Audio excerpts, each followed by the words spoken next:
हिंदू धर्म में वट यानी बरगद के पेड़ों को विशेष पूजनीय माना गया है। खासकर वट सावित्री व्रत के दिन इसका महत्व और भी बढ़ जाता है। मान्यता है कि इस वृक्ष में त्रिदेव यानी कि ब्रह्मा, विष्णु और महेश का वास होता है। इसकी जड़ों को ब्रह्मा, तनों को विष्णु और शाखाओं को शिव का रूप माना जाता है। हर वर्ष ज्येष्ठ माह की अमावस्या को विवाहित महिलाएं अपने पति की लंबी उम्र और सुख समृद्धि के लिए यह व्रत रखती है। इस दिन सुहागिनें बरगद के पेड़ की पूजा करके उसके चारों ओर कच्चा सूता लपेटती है और 7 या 11 परिक्रमा करती है। यह परंपरा सिर्फ एक धार्मिक अनुष्ठान नहीं बल्कि आस्था, प्रेम और अटूट रिश्ते का प्रतीक मानी जाती है। फिर क्यों खास होता है वट सावित्री व्रत?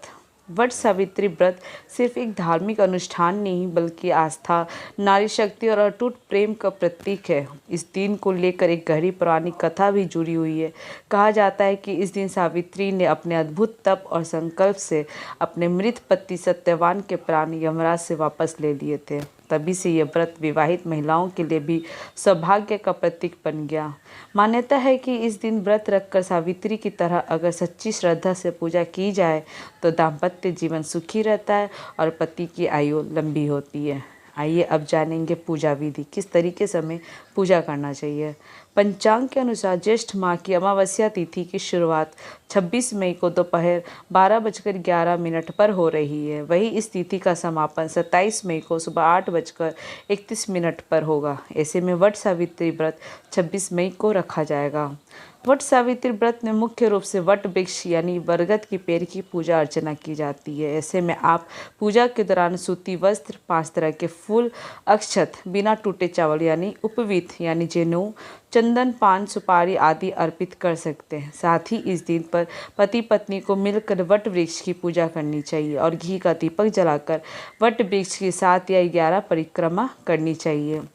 यह परंपरा पीढ़ियों से चली आ रही है और हर सुहागिन स्त्री पूरे विश्वास और श्रद्धा से इसका पालन करती है। अच्छा, अब जानेंगे कि 7 बार सूता लपेटने का विधान क्यों होता है।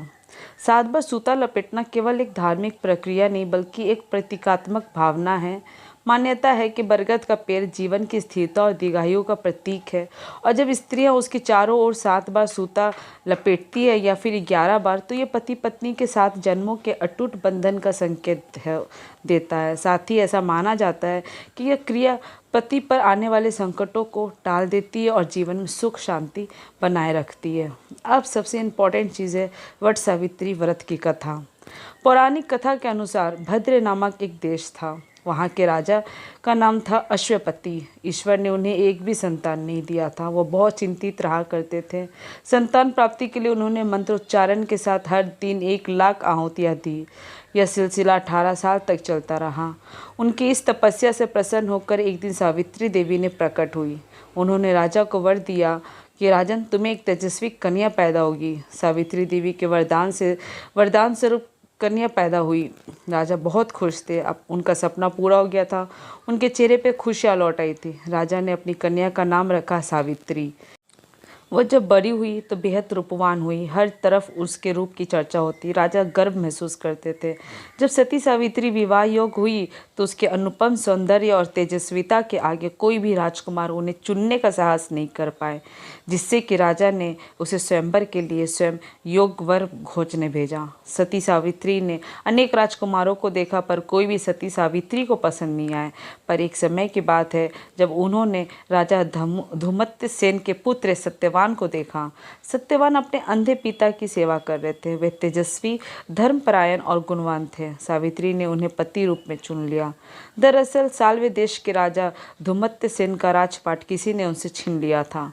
उन्हीं राजा के पुत्र थे सत्यवान। देखते ही सावित्री ने सत्यवान को मन ही मन पति स्वीकार कर लिया। पिता अश्वपति ने भी सावित्री के फैसलों को सम्मान किया। उधर जब नारद जी को पता चला कि सावित्री ने सत्यवान को पति चुन लिया है तो वो भागे भागे राजा अश्वपति के दरबार में पहुंच गए।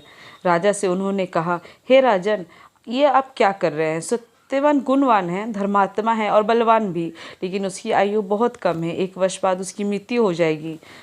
नारद जी की बात सुनकर राजा अश्वपति चिंता में डूब गए।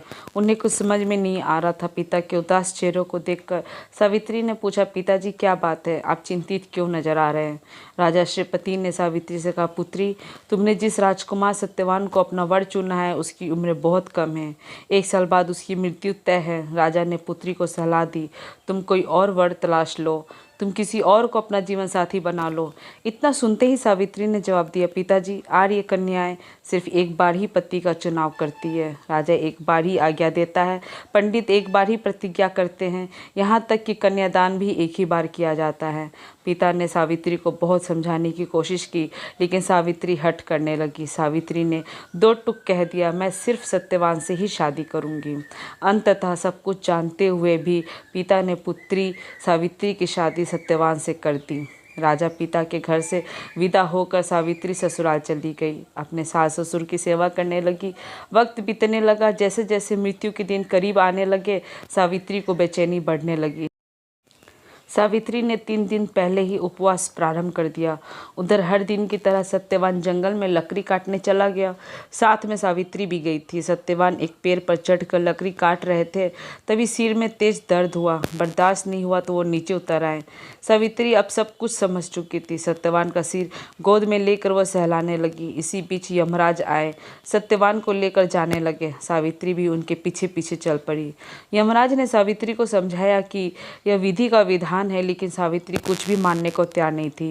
वो यमराज के पीछे पीछे चलती रही और यमराज से प्रार्थना की कि वे सत्यवान के प्राण लौटा दें। यमराज ने कहा कि यह असंभव है देवी, पर फिर भी सती सावित्री ने यमराज का पीछा किया और यमराज से बोले कि जब तक उनकी पति सत्यवान का प्राण लौटा नहीं देते वो यमराज का पीछा नहीं छोड़ेगी। यमराज आगे बढ़ते गए। उनके पीछे पीछे सती सावित्री भी आकाश मार्ग में गई।